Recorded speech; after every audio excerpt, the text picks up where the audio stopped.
Officers నియామకంలో 97 మంది నియామక పత్రాలు మీ ట్రాన్స్పోర్ట్ కార్యాలయంకి వచ్చి నేను ఇచ్చిన వాటితో సహా ఈరోజు 55,143 ఉద్యోగాలు ఈరోజు మేము ఇచ్చినాం.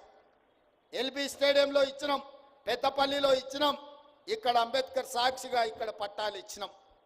ఇంతమందికి ఉద్యోగాలు ఇచ్చిన రాష్ట్రం ఏదైనా ఉందా అని నేను అడుగుతున్నా. దేశంలో ఉన్న 29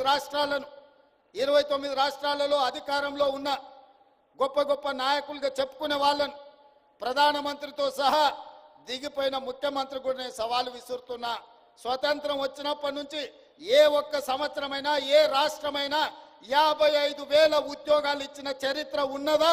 తెలంగాణ గడ్డ మీద నా ప్రభుత్వం, మా ప్రభుత్వం, మీ ప్రభుత్వం, ప్రజా ప్రభుత్వం 55,000 ప్రభుత్వ ఉద్యోగ నియామక పత్రాలు అందించడం ద్వారా ఏ లక్ష్యం కోసం నిరుద్యోగ యువకులు ఉద్యమాల బాట పట్టినరో, ఏ లక్ష్యం కోసం శ్రీకాంతాచారి, కానిస్టేబుల్ కిష్టయ్య, యాదయ్య, ఈశాన్ రెడ్డి, వేణుగోపాల్ రెడ్డి ప్రాణ త్యాగాలు చేసినరో ఆ లక్ష్య సాధనలో మొదటి సంవత్సరంలో 55,000 ఉద్యోగ నియామక పత్రాలు ఇచ్చి ఆ దిశగా మా ప్రభుత్వం అడుగులు వేస్తుంది.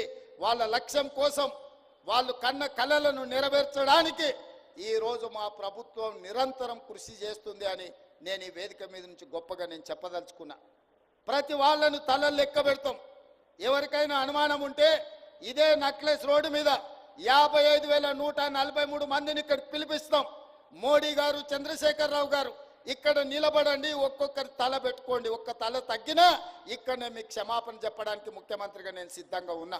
ఇది మా చిత్తశుద్ధి, ఇది మా పట్టుదల, ఇది మా పరిపాలనకు గీటురాయి.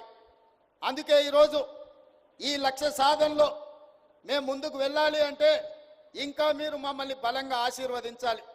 ఇవాళ ఢిల్లీ నగరం మీరు చూస్తున్నారు టీవీలలో, పేపర్లలో, వాయు కాలుష్యం పెరిగిపోయి, శబ్ద కాలుష్యం పెరిగిపోయి ఢిల్లీ నగరానికి సెలవు ఇచ్చిండ్రు. పాఠశాలలలో పిల్లలు బడికి పోయే పరిస్థితి లేదు, ఇంటికాడ ఆన్లైన్లో చదవమంటారు. ఉద్యోగస్తులు ఆఫీసులకు పోయే పరిస్థితి లేదు, పార్లమెంటు జరిగే పరిస్థితి లేదు.